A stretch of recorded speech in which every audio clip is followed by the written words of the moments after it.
This is Hyper Scape. We're doing a tips and tricks in order to help you get started in the multiplayer of this free-to-play battle royale experience from Ubisoft.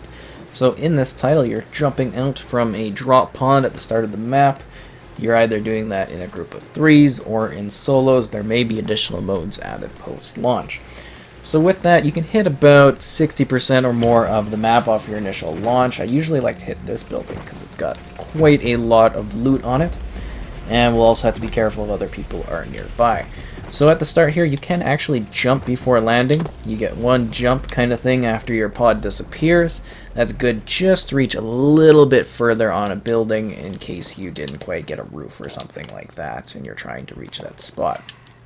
So in the game, you're able to move around really quickly. You'll want to grab guns right off the bat and get used to the different weapons. There's not a whole lot of them, like there's a decent selection, but you're going to want to find guns that you're comfortable with and that you want to pick up every time you're in the match. So you can have two guns, Y to switch between them or platform equivalent, and two abilities. So these abilities are things you can unleash during gameplay. Now on top of that, you can actually improve your guns and your abilities further.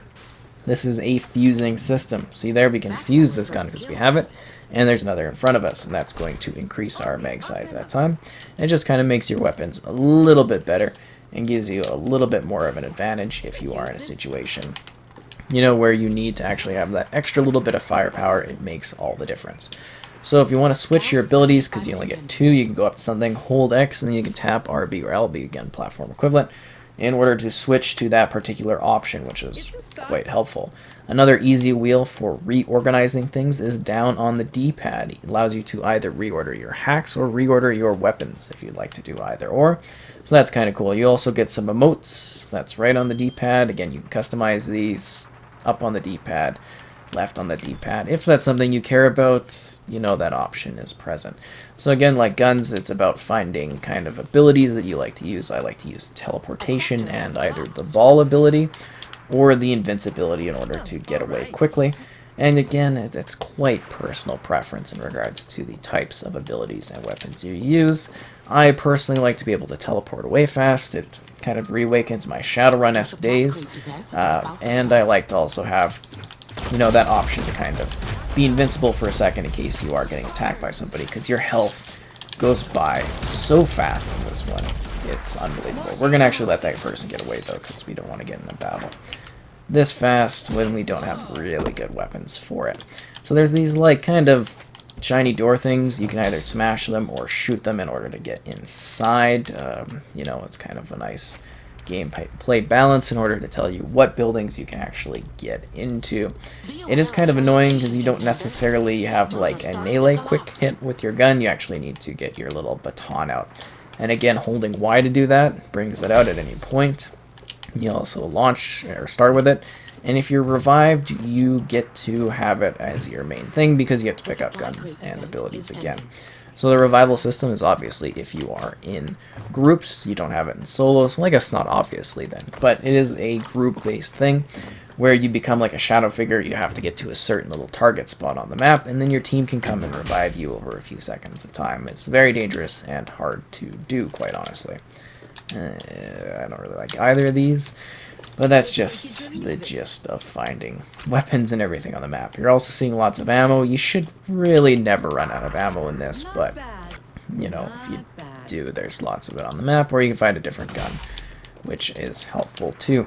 So the game also has a quick contextual kind of knowledge system. You can tap right stick in once to kind of be like, hey, this is where we're headed.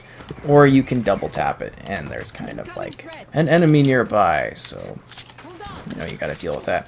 You should maybe adjust your sensitivity too, because that can be like a bit of a hurdle in regards to being more effective, or you can get used to the sensitivity of the game, which might take a little bit of time.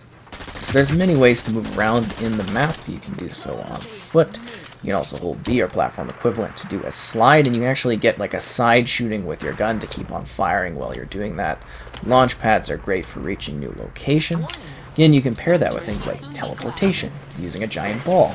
You know, there's all kinds of different options in regards to the gameplay. And you can die super fast, so, you know, be careful of that. Watch your health if you feel that there's too many people nearby. and you're trying to survive, run away, become the ball and escape.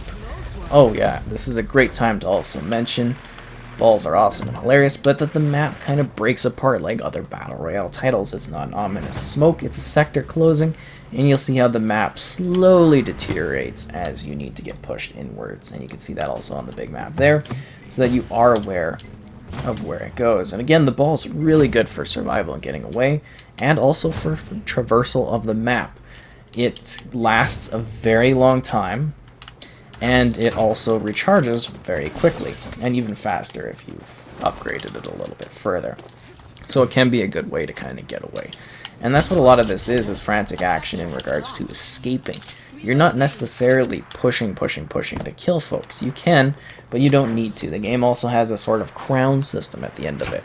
So if the lobby's towards like the end game, a crown circular ball thing will appear. You can collect it, countdown timer starts, and then you're able to win the game that way, which is kind of a little bit of a neat system and something a little bit different. So this is a special ability time during the game. Sometimes there's these like events that happen. You might be able to jump higher, you might have low gravity, and it could be all kinds of things. And we've talked about the fuse system, but finding the same thing we already have, duplicates, and improving it slightly in order to be more effective in the game.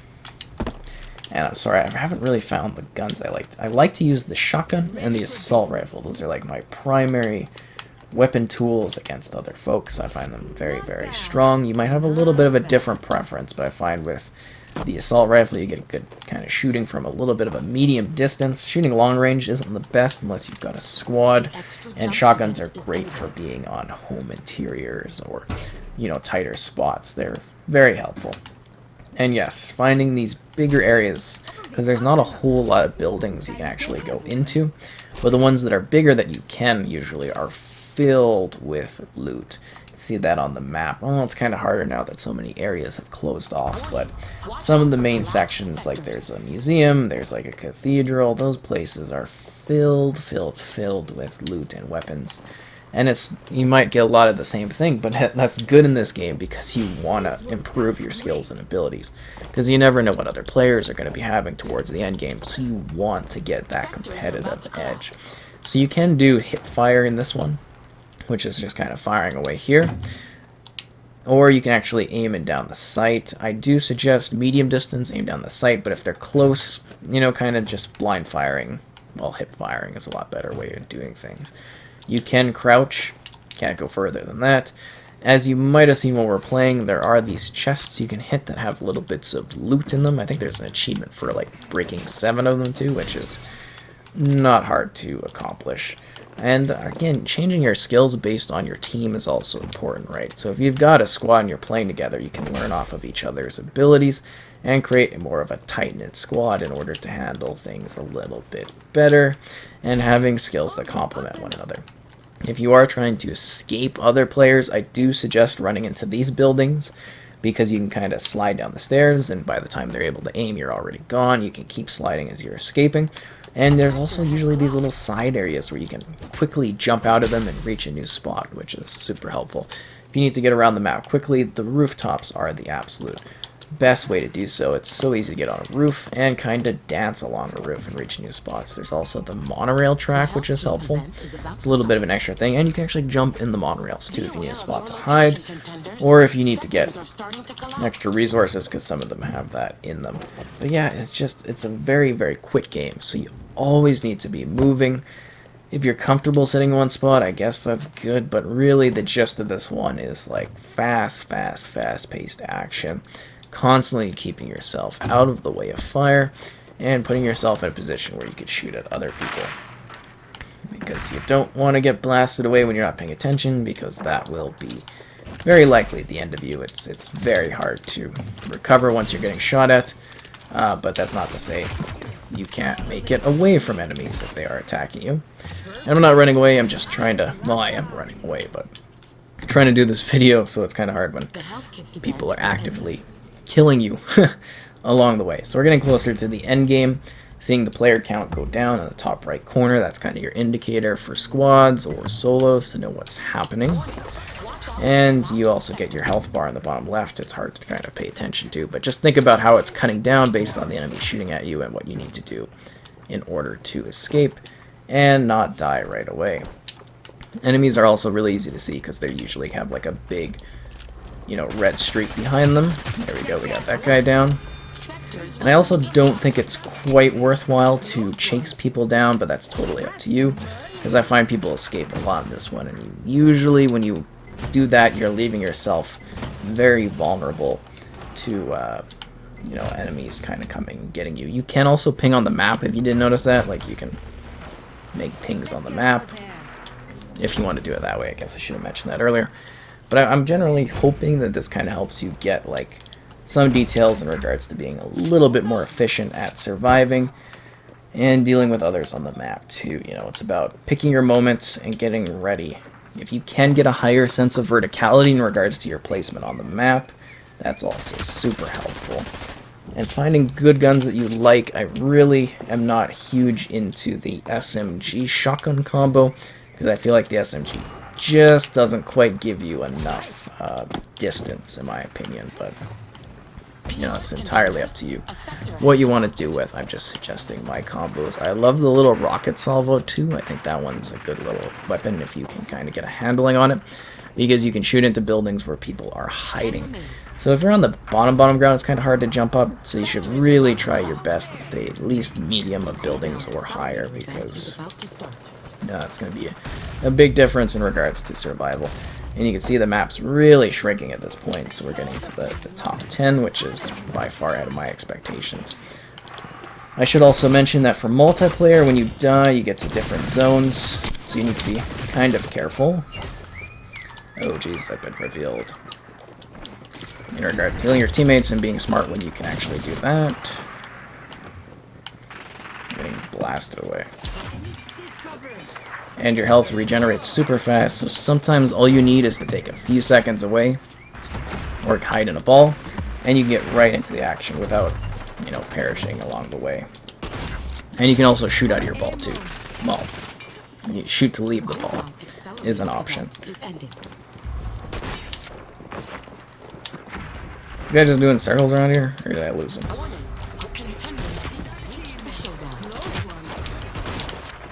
Kinda crazy. And it's so frantic at times. Oh, we're getting into the crown situation, so this is what I wanted to talk about. See, the crown appears, pick a good spot, try to grab it, or just try to kill other people that are grabbing it. And always keep your guns reloaded too, because you might need those blast shots. You never know when they're going to come in handy. And you can use your abilities with the crown if you didn't know that.